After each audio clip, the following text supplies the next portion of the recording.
ಪಕ್ಷೇತರ ಅಭ್ಯರ್ಥಿಯಾಗಿ ಸುಮಲತಾ ಅವರು ಸ್ಪರ್ಧಿಸುವ ವಿಚಾರಕ್ಕೆ ಸಂಬಂಧಪಟ್ಟಂತೆ ನಾಳೆ ನಾಮಪತ್ರ ಸಲ್ಲಿಕೆಗೆ ಆಗಮಿಸುವಂತೆ ಜನರಿಗೆ ಮನವಿಯನ್ನ ಮಾಡಿಕೊಳ್ಳಲಾಗ್ತಾ ಇದೆ.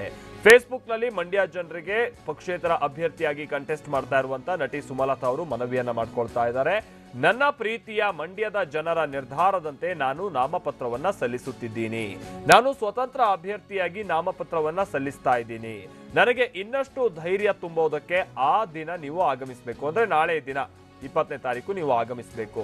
ಆ ದಿನ ನೀವೆಲ್ಲ ಆಗಮಿಸಿ ತನಗೆ ಹಾರೈಸಬೇಕು ಅಂತ ಹೇಳಿ ಪ್ರೀತಿಯ ಮನವಿಯನ್ನ ಮಾಡ್ಕೊಳ್ತಾ ಇದ್ದೀನಿ ಅಂತ ನಟಿ ಸುಮಲತಾ ಅವರು ಫೇಸ್ಬುಕ್ ಸೇರಿದಂತೆ ಬೇರೆ ಬೇರೆ ಸೋಷಿಯಲ್ ಮೀಡಿಯಾದಲ್ಲಿ ಪೋಸ್ಟ್ ಮಾಡ್ತಾ ಇದ್ದಾರೆ. ಅಲ್ಲಿಗೆ ಸುಮಲತಾ ಅವರು ನಾಳೆ ಕಂಟೆಸ್ಟ್ ಮಾಡ್ತಾ ಇರೋದು ಅಥವಾ ನಾಳೆ ನಾಮಪತ್ರವನ್ನು ಸಲ್ಲಿಸ್ತಾ ಇರೋದು, ಅಧಿಕೃತವಾಗಿ ಉಮೇದುವಾರಿಕೆಯನ್ನು ಸಲ್ಲಿಸ್ತಾ ಇರೋದು ಪಕ್ಕಾ ಆಗಿದೆ.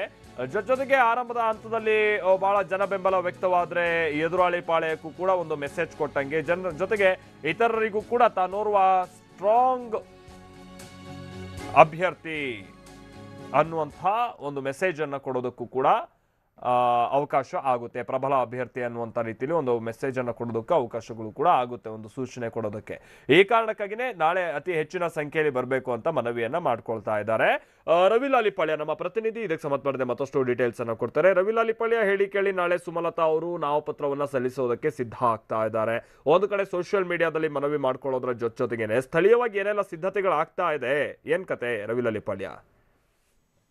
ಮಾಲ್ತೇಶ್, ಸುಮಲತಾ ಅವರು ಈಗಾಗಲೇ ಸ್ವತಂತ್ರ ಅಭ್ಯರ್ಥಿಯಾಗಿ ನಾಮಪತ್ರ ಸಲ್ಲಿಸ್ತಕ್ಕಂಥದ್ದಕ್ಕೆ ಎಲ್ಲ ಸಿದ್ಧತೆಯನ್ನ ಮಾಡ್ಕೊಂಡಿದ್ದಾರೆ. ನಾಳೆ ಬೆಳಗ್ಗೆ ಅವರು ಬೆಳಗ್ಗಿನ ಮೈಸೂರಿನ ಚಾಮುಂಡಿ ಬೆಟ್ಟಕ್ಕೆ ಹೋಗಿ ಅಲ್ಲಿ ಚಾಮುಂಡೇಶ್ವರಿಗೆ ಪೂಜೆ ಸಲ್ಲಿಸಿದ ನಂತರ ನೇರವಾಗಿ ವಿಶ್ವೇಶ್ವರಯ್ಯ ಸ್ಟ್ಯಾಚ್ಯೂ ಹತ್ರ ಬರ್ತಾರೆ. ಅಲ್ಲಿಂದ ಇದ್ರ ಮೂಲಕ ನಾಮಪತ್ರವನ್ನ ಸಲ್ಲಿಸ್ತಾರೆ ಮಂಡ್ಯದ ಜಿಲ್ಲಾಧಿಕಾರಿಗಳ ಕಚೇರಿನಲ್ಲಿ. ನಂತರ ಆ ವಿಶ್ವೇಶ್ವರಯ್ಯ ಸ್ಟ್ಯಾಚ್ಯೂ ಇಂದ ಸಿಲ್ವರ್ ಜುಬ್ಲಿ ಪಾರ್ಕ್ ವರೆಗೂ ಕೂಡ ಮೆರವಣಿಗೆ ಮೂಲಕ ಅವ್ರನ್ನ ಕರೆತರಲಾಗುತ್ತೆ. ಅಲ್ಲಿ ಒಂದು ಸಮಾವೇಶನ ಮಾಡ್ತಾರೆ. ಇದೊಂದು ರೀತಿ ಶಕ್ತಿ ಪ್ರದರ್ಶನ ಸಮಾವೇಶ ಅಂತ ಕೂಡ ಹೇಳ್ಬೋದು. ಯಾಕಂದ್ರೆ ನಾಳೆ ನಾಮಪತ್ರ ಸಲ್ಲಿಸ್ತಾ ಇದ್ದಾರೆ. ಜೊತೆಗೆ ಪ್ರಮುಖವಾದ ಒಂದು ಘಟ್ಟ ಆಗಿರೋದ್ರಿಂದ ಅವ್ರ ಹಿಂದೆ ಎಷ್ಟು ಜನರು ಇದ್ದಾರೆ ಅಂತಕ್ಕಂಥದ್ದು ಒಂದು ಮೆಸೇಜ್ ನ ತಲುಪಿಸ್ತಕ್ಕಂಥ ಒಂದು ಯತ್ನವನ್ನು ಕೂಡ ಅವ್ರು ಮಾಡ್ತಾ ಇದ್ದಾರೆ. ಇಲ್ಲಿ ಸ್ವತಃ ಕಾಂಗ್ರೆಸ್ ಮುಖಂಡರುಗಳು ಮತ್ತೆ ಅಂಬರೀಷ್ ಅಭಿಮಾನಿಗಳು ಈಗಾಗಲೇ ವೇದಿಕೆ ಸಿದ್ಧಪಡಿಸೋದು ಮತ್ತೆ ಎಲ್ಲಾ ರೀತಿಯಾದ ಒಂದು ಸಿದ್ಧತೆಯನ್ನ ಕೂಡ ಮಾಡ್ಕೊಂಡಿದ್ದಾರೆ. ಈ ನಡುವೆ ಅವರು ಮಂಡ್ಯದ ಪ್ರೀತಿಯ ಜನರ ಅಭಿಮಾನಿಕೆ ನಾನು ಮಣಿದಿದ್ದೀನಿ. ಹೀಗಾಗಿ ಅವರ ಒತ್ತಾಯದ ಮೇರೆಗೆ ಅವರ ಸಲಹೆ ಸೂಚನೆಯಂತೆ ನಾನು ನಾಳೆ ನಾಮಪತ್ರ ಸಲ್ಲಿಸ್ತಾ ಇದ್ದೀನಿ. ಹೀಗಾಗಿ ನೀವೆಲ್ಲರೂ ಕೂಡ ಬಂದು ನನಗೆ ಇನ್ನಷ್ಟು ಧೈರ್ಯ ತುಂಬಬೇಕು ಅನ್ನೋ ನಿಟ್ಟಿನಲ್ಲಿ ಅವರು ಈಗ ಸಾಮಾಜಿಕ ಜಾಲತಾಣದಲ್ಲೂ ಕೂಡ ಜನರಲ್ಲಿ ಮನವಿಯನ್ನ ಮಾಡ್ಕೊಂಡಿದ್ದಾರೆ.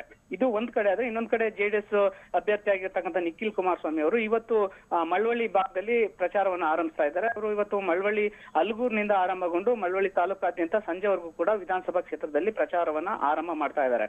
ಇದ್ರ ಜೊತೆಗೆ ಸಾಮಾಜಿಕ ಜಾಲತಾಣಗಳಲ್ಲಿ ಸಾಕಷ್ಟು ಪರ ವಿರೋಧ ಚರ್ಚೆಗಳು ಆರಂಭ ಆಗ್ತಾ ಇದೆ. ಯಾಕೆಂದ್ರೆ ದರ್ಶನ್ ಮತ್ತೆ ಯಶ್ ಏನ್ ಹೇಳಿದ್ರು, ನೆನೆ ನಾವು ಪೂರ್ತಿಯಾಗಿ ಪ್ರಚಾರದ ಜವಾಬ್ದಾರಿ ವಹಿಸ್ಕೊತೀವಿ, ಜೋಡೆತ್ತಿನ ರೀತಿ ದುಡಿತೀವಿ ಅಂತಕ್ಕಂಥ ಮಾತಿಗೆ ಸಂಬಂಧಪಟ್ಟಂಗೆ ನೀವೇನಾದ್ರೂ ಬರೋದಾದ್ರೆ, ಅಂದ್ರೆ ಕೆಲವರು ನಿಮ್ಮ ಕೊಡುಗೆ ಕಾವೇರಿ ಗಲಾಟೆ ಟೈಮ್ ನಲ್ಲಿ ಎಲ್ಲಿ ಹೋಗಿದ್ರಿ ನೀವು ಅಂತಕ್ಕಂಥ ವಿಚಾರನ ಇಟ್ಕೊಂಡು ನೀವೇನಾದ್ರೂ ಬಂದ್ರೆ ಮಂಡ್ಯ ಜನರು ನಿಮ್ಗೆ ಎತ್ತುಗಳಿಗೆ ಈ ಭಾಗದಲ್ಲಿ ಯಾವ ರೀತಿ ಕಾಲಿಗೆ ಲಾಳ ಕಟ್ತಾರೆ ಆ ರೀತಿ ನಾವು ನಿಮ್ಗೆ ಲಾಳ ಕಟ್ಟೋದು ಗೊತ್ತು ಅಂತಕ್ಕಂಥ ಒಂದು ಆಕ್ರೋಶವನ್ನು ವ್ಯಕ್ತಪಡಿಸ್ತಾ ಇದ್ದಾರೆ.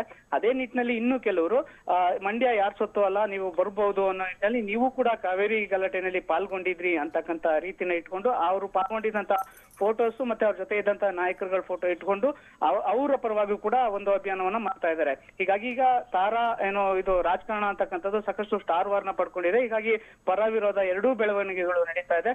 ಈ ಎಲ್ಲ ಬೆಳವಣಿಗೆಗಳ ನಡುವೆ ನಾಳೆ ಸುಮಲತಾ ಅವರು ನಾಮಪತ್ರ ಸಲ್ಲಿಸಲಿಕ್ಕೆ ಎಲ್ಲಾ ರೀತಿಯಾದ ಒಂದು ಸಿದ್ಧತೆಯನ್ನ ಮಾಡ್ಕೊಂಡಿದ್ದಾರೆ. Malthesh, okay, thank you Ravi Lalipalya.